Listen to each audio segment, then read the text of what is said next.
ذرا بات کر لیں معیشت کی. آئی ایم ایف نے $7 ارب کے بیل آف پیکج کے لیے 11 نئی شرائط جو ہیں وہ عائد کرنے کا مطالبہ کر دیا ہے. آئی ایم ایف نے پاکستان پر کرپشن کنٹرول، شوگر سیکٹر میں اشرافیہ کا قبضہ ختم کرنے، ترسیلات زر کی اصل لاگت جانچنے، پاور اور ٹیکس کا نظام بہتر بنانے کے لیے 11 نئی سخت شرائط عائد کی ہیں. رپورٹ کے مطابق گزشتہ 1.5 سال میں آئی ایم ایف کی مجموعی شرائط کی تعداد 64 تک پہنچ گئی ہے. حکومت کو اگلے سال دسمبر تک وفاقی اعلی سول افسران کے اثاثے سرکاری ویب سائٹ پر جاری کرنا ہوں گے تاکہ آمدن اور اثاثوں میں فرق جانچا جا سکے. اثاثہ ڈکلیریشن کا دائرہ بعد میں صوبائی اعلی افسران تک بڑھایا جائے گا اور بینکوں کو بھی ان ریکارڈز تک مکمل رسائی دی جائے گی. اگلے سال اکتوبر تک 10 اہم محکموں میں کرپشن کے خطرات سے نمٹنے کا ایکشن پلان جاری کرنا لازمی ہوگا جس کی قیادت نیب کرے گا. صوبائی اینٹی کرپشن اداروں کو مالی انٹیلیجنس تک رسائی اور کرپشن کی مالی تحقیقات کی تربیت فراہم کی جائے گی. اگلے سال مئی تک حکومت کو ترسیلات زر کی بڑھتی ہوئی لاگت کا جامع جائزہ لے کر مکمل ایکشن پلان بھی پیش کرنا ہوگا. آئی ایم ایف نے ہدایت دی ہے کہ اگلے سال ستمبر تک پاکستان مقامی کرنسی بانڈ مارکیٹ کی رکاوٹوں کا مطالعہ کر کے بہتری کا اسٹریٹجک پلان بھی جاری کرے. شوگر سیکٹر میں طاقتور گروپوں کا اثر ختم کرنے کے لیے حکومت کو اگلے سال جون تک شوگر مارکیٹ لبرلائزیشن کی قومی پالیسی منظور کرنا ہوگی. شوگر پالیسی میں لائسنسنگ، قیمتوں کا تعین، درآمد و برآمد کے اصول، زوننگ اور عمل درآمد کی ٹائم لائنز شامل ہوں گی. ایف پی آر کے لیے دسمبر تک ایک مکمل اصلاحاتی روڈ میپ تیار کرنا لازمی ہوگا جس میں عملے کی ضرورت، ٹائم لائنز، ریونیو تخمینے اور کارکردگی کے پیمانے شامل ہوں گے. حکومت کو کم از کم 3 ترجیحی ایف پی آر اصلاحات مکمل طور پر نافذ کرنا ہوں گی. پاور سیکٹر میں نقصانات کم کرنے کے لیے ہیسکو اور سیپکو میں نجی شعبے کی شمولیت کے تمام پیشگی مراحل اگلے سال دسمبر تک مکمل کرنا ہوں گے. 7 بڑی بجلی تقسیم کار کمپنیوں کے ساتھ پبلک سروس آبلیگیشن معاہدے اگلے بجٹ سے پہلے سائن کرنا ہوں گے. کمپنیز ایکٹ 2017 میں ترمیم پارلیمنٹ میں پیش کی جائے گی تاکہ غیر فہرست شدہ کمپنیوں میں کارپوریٹ گورننس مضبوط بنائی جا سکے. آئی ایم ایف نے واضح کیا کہ اگر دسمبر 2025 تک ریونیو ہدف سے کم ہوا تو حکومت ایک منی بجٹ لائے گی. آئی ایم ایف نے گورننس اور کرپشن ڈائگنوسٹک رپورٹ کے ایکشن پلان کی ڈیڈ لائن پر بھی توسیع کر دی ہے. پروگرام کے اس حصے میں شہباز رانا صاحب ہمارے ساتھ موجود ہیں، ماہر معاشی امور کے، اور یہ جو سٹوری ہے یہ بھی آج ایکسپریس ٹریبیون میں رانا صاحب نے اس کو ہمیں اس سے آشکار کیا. بہت شکریہ شہباز. یہ تو بڑی ڈیٹیلڈ قسم کی شرائط ہیں. یہ بھی بتایا گیا کہ کیا کرنا ہے، کس مہینے میں کرنا ہے، بجٹ سے پہلے آپ نے کہ کون سے معاہدے ہیں وہ بیٹھ کر کب سائن کرنے ہیں، اور یہ بڑی تگڑی شرائط ہے. یہ کیا پہلی مرتبہ آئی ایم ایف نے اپنی تاریخ کے اندر یہ کام کیا ہے یا پہلے پاکستان کے ساتھ یہ چلتا رہا ہے ان کا؟ جی بسم اللہ الرحمن الرحیم. بہت شکریہ مس ماریہ آپ کا. دیکھیں یہ تگڑی شرائط تو ہیں اور یہ طے بھی پا چکی ہیں، یہ ان کی طرف سے مطالبہ نہیں ہے.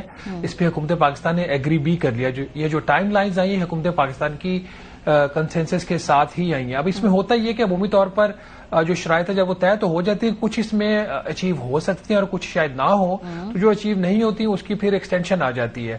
جیسے governance and corruption diagnostic assessment report کا ایک ایکشن پلان بنانے کی جو ڈیڈ لائن تھی وہ اکتوبر 2025 تھی، وہ گورنمنٹ نے ایکسٹینڈ کروائی ہے اب 31 دسمبر 2025. کیا یہ تگڑی شرائط پہلی دفعہ آئی ہیں؟ نہیں، ایسا نہیں ہے. جو پچھلا بھی ریویو تھا اس کے بعد بھی میرا خیال 11 یا 12 شرائط نئی انہوں نے لگائی تھی، وہ بھی اسی قسم کی تھی. اب اس میں ہماری جو چیز امپورٹنٹ ہے اور جو ہم سب کو ایک اپریشیٹ بھی کرنا چاہیے، جہاں پہ ہم آئی ایم ایف کو کریٹیسائز بھی کرتے ہیں، یہ 11 شرائط جو ابھی لگی ہیں یہ ایسی ہے جس کے اوپر آپ کا، میرا، ہم سب کا جو لوگ واقعی سمجھتے ہیں اور چاہتے ہیں کہ پاکستان کی جو اکانومی ہے وہ سسٹینیبل فوٹنگ کے اوپر جائے، اس ملک کے اوپر جو اشرافیہ کا ایک قبضہ ہے اس کو ٹھیک کیا جائے، ایف بی آر کی جو نااہلی ہے اس کو ٹھیک کیا جائے، جو پاور ڈسٹریبیوشن کمپنیز کے اندر چوری ہو رہی ہے اس کو ٹھیک کیا جائے.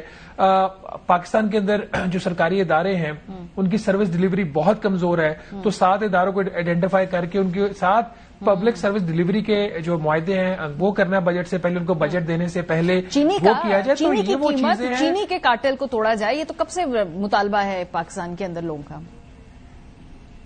ایگزیکٹلی اس لیے کہا جاتا ہے نا، کبھی کبھی ہمیں بھی اس چیز پہ وہ ہوتی ہے الجھن جب آئی ایم ایف کے پروگرام اس قسم کی شرائط آتی ہیں جہاں پہ تنخواہ دار طبقے کو اس کو تنگ کیا جاتا ہے، ٹیچرز کے اوپر ان کے جو الاؤنسز ہوتے ہیں اس کو ڈسٹرب کیا جائے، تو وہ ہمیں اس پہ تکلیف ہوتی ہے. لیکن at the same time IMF کی کچھ ایسی شرائط بھی ہوتی ہیں جو نظام کو سیدھا کر سکتی ہے. اور اس ملک کا ایک المیہ یہ رہا ہے کوئی بھی حکومت ہو جب تک ان کے اوپر کوئی دباؤ نہ آئے غیر ملکی اور وہ دباؤ کے ساتھ کوئی پیسہ بھی اٹیچ ہو تو تب تک نہ آپ کو ہیومن رائٹس ملتے ہیں، نہ آپ کو چینی جو ہے وہ بہتر قیمت کے اوپر ملتی ہے. تو I think it's a good step. these are very strong conditions. بالکل میں آپ سے اگری کرتی ہوں کہ یہ ان میں سے جو تمام شرائط ہیں یہ اچھا ہوتا کہ ریفارمز حکومت پاکستان خود اپنے ماں پہ کرتی ہے. آئی ایم ایف آپ کو چونکہ بہت سختی سے آپ سے امپلیمنٹ کروا رہا ہے تو آپ کی بہتری کے لیے اس پہ پرنسپلی میں آپ سے اگری کرتی ہوں.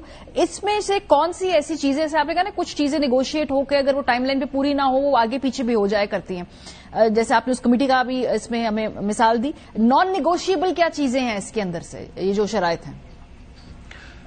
دیکھیں آئی ایم ایف کا جو پروگرام ہے اس کی نیچر ایسی ہوتی ہے, کچھ ایسی شرائط ہوتی ہے جو بڑی ہارڈ کنڈیشنز ہوتی ہیں جن کو پرفارمنس کرائیٹیریا بولتے ہیں. اس میں آپ کے جو پرائمری بجٹ کا سرپلس کا ایک ہدف ہوتا ہے, اسٹیٹ بینک آف پاکستان نے کس حد تک غیر ملکی زر مبادلہ کے ذخائر کو بڑھانا ہے, اس سے ریلیٹڈ جو چیزیں ہوتی ہیں, جو شارٹ ٹرم لونز لیے ہیں ان کو ریٹائر کرنا, یہ بڑی ہارڈ کنڈیشنز ہوتی ہیں. اس میں اگر ان کو اچیو نہ ہو تو اس کے اوپر ویور آ جاتا ہے. یہ جو اسٹرکچرل بینچ مارکس ہوتے ہیں جو کہ اپنی نوعیت میں بہت اہم ہوتے ہیں, ان کی امپلیمنٹیشن اور سکسیسفل امپلیمنٹیشن ہی پاکستان کی اکانومی کے مسئلے کو حل کر سکے, یہ بھی سافٹ کنڈیشنز ہیں. تو اس میں عمومی طور پر ہوتا یہ ہے کہ اگر کسی چیز پہ اسٹرکچر بینچ مارک میں کوئی ڈیڈ لائن مس ہو جائے اور وہ جسٹیفائیبل ہو تو آئی ایم ایف اس میں ایکسٹینشن بھی آپ کو دے دیتا ہے. دو چیزوں کے اوپر مجھے لگ رہا ہے کہ شاید حکومت کے لیے اتنا آسان نہ ہو. یہ جو شوگر سیکٹر والا ہے نا, یہ کافی مجھے لگ رہا ہے کہ مشکل ہوگا, کیونکہ یہ شرط صرف یہ نہیں ہے کہ آپ نے ان کا جو ہے وہ کنٹرول توڑنا, یہ کیسے توڑنا ہے وہ بھی انہوں نے اس کو ڈیفائن کر دیا کہ اس ملک کے اندر زوننگ ہے.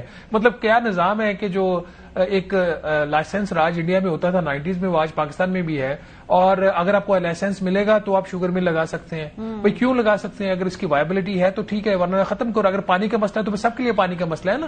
اگر شوگر کین جو ہے وہ واٹر انٹینسو کراپ ہے تو آپ بند کر دو شوگر کراپ, اس کی شوگر کین کی کراپ لگانا ہے. پھر اسی طریقے سے آپ نے جو گنے کی قیمت ہے اس کو تو فری مارکیٹ پہ چھوڑ دیا, شوگر ملوں کے اوپر چھوڑ دیا. اس کے اوپر خیر سی سی پی نے ایک نوٹس بھی لیا کہ انہوں نے پھر کولیجن کیا شوگر ملوں نے, لیکن شوگر کین سے جو اس کی پروڈکٹ مین بن رہی ہے جو چینی ہے اس کی آپ ایکسپورٹ نہیں کر سکتے, آپ اس کی امپورٹ بھی نہیں کر سکتے. پھر اس کے اوپر آپ نے کیوں کنٹرول کیا ہوا ہے؟ تو اس قسم کی جو چیزیں ہیں, اور پھر اس کے ساتھ یہ جو 10 اداروں کو آئیڈینٹیفائی کرنا جو جہاں پہ سیویئر کرپشن کے چانسز ہیں, سیویئر کرپشن کا لفظ استعمال ہوا ہے, ان کو آئیڈینٹیفائی کرنا, ان کے لیے ایکشن پلان بنانا, اس میں ٹائم لگ سکتا ہے کیونکہ جن اداروں میں زیادہ کرپشن پائی جاتی ہے وہ غالباً ہوتے بھی بڑے طاقتور ہیں. تو اس لیے اوور پرومس تو نہیں کر لیا پاکستانی گورنمنٹ نے, اوور پرومس تو نہیں کر لیا, اور اگر ان میں سے کچھ شرائط جیسے آپ نے کہا کہ مشکل ہوگا پوری کرنا تو اس سے جو ہماری جو قسط ہے اس کی رقم پہ فرق پڑے گا یا وہ نیگوشیبل ہے, آگے پیچھے ہو سکتا ہے؟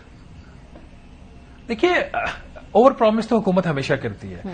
یہ ایک جو پچھلے دفعہ پرومس ہوا تھا, یہ governance and corruption diagnostic assessment report کو جولائی تک پبلش کرنا, وہ ایک اوور پرومس تھا. کیوں جس قسم کی اس کی فائنڈنگز آئی, یہ ڈرافٹ رپورٹ کی جو ابھی آپ کے سامنے حتمی رپورٹ آئی ہے, اس میں بہت ساری چیزیں مائنس ہوئی ہیں اور کنسرن آئی ایم ایف کو بھی ماننا پڑا کچھ چیزوں کے اوپر.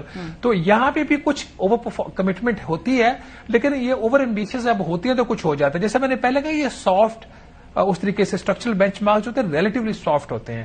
ہاں اگر حکومت اس کی پرواہ نہیں کرتی, کہتے ہیں یہ تو سافٹ ہے ہم نہیں کرتے, تو پھر اس میں سے کوئی چیز پرائر ایکشن بھی بن جاتی ہے. جیسے کہ یہ کرپشن والی جو رپورٹ تھی, جب حکومت نے نہیں چھاپی, اس کو پبلک نہیں کیا جولائی تک, تو آئی ایم ایف نے اس کو پرائر ایکشن بنا دیا کہ یہ رپورٹ چھاپو گے تو بورڈ کا اجلاس ہوگا, اس کی آپ کو تاریخ ملے گی اور پھر بورڈ قرضے کی قسط منظور کرے گا.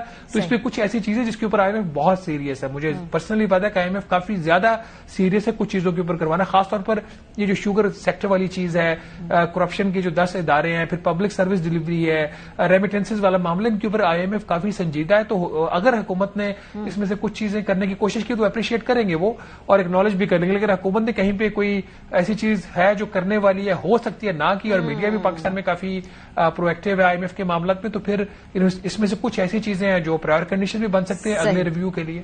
بہت شکریہ شہباز رانا.